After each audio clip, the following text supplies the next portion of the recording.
Most businesses engage in a style of marketing that essentially guarantees they will alienate the vast majority of their potential buyers. They are completely obsessed with getting a customer right this second. It's the equivalent of walking up to a complete stranger in a bar and instantly asking, "Can I buy you a drink?" If that person happens to be busy or just isn't ready for a conversation at that exact moment, the answer is a hard no. Game over. You've permanently closed the door on someone who might actually been interested a week or a month down the line. This hope and pray strategy reaches its absolute peak during a massive cultural event like the Super Bowl.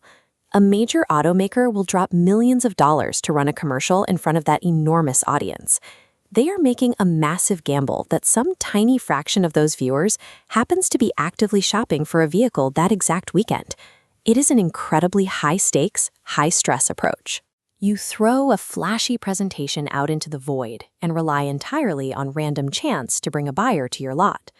But what happens to the secondary group of people who liked the car but are still 6 months or a year away from actually making a purchase? They are completely ignored.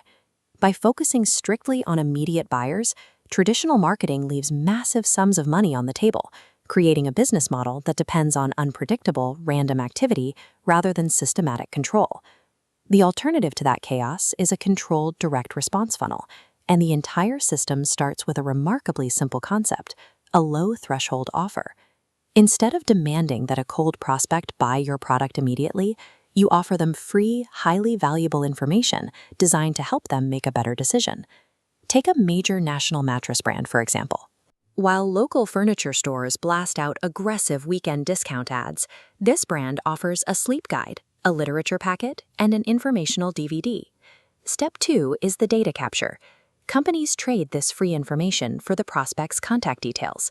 By requiring that exchange, the company filters out the general public, building a highly targeted database of people who actually have a genuine interest. This creates a massive psychological shift for the consumer. Because the prospect explicitly raised their hand and asked for the material, they have given you permission to communicate. You have instantly shifted from an annoying pest into a welcome guest. With that permission granted and the data secured, you enter the third step, pre-selling. You can now initiate an ongoing educational dialogue directly with that prospect. Major financial firms execute this strategy brilliantly, placing full-page ads in major national publications specifically to capture leads months or years before they ever pitch a specific investment portfolio.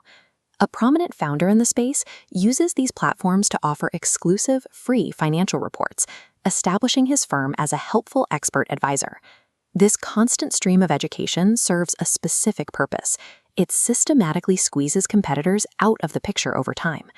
Imagine a buyer who initially considered several legacy auto brands. If only one of those companies actively sends them helpful shopping guides and updates over a 6-month period, that buyer's preference inevitably narrows.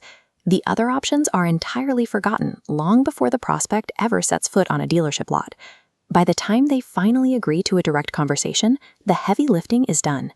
They have been entirely pre-sold on your specific brand. This highly educated, pre-sold prospect creates an environment that completely contradicts the traditional high-anxiety sales floor.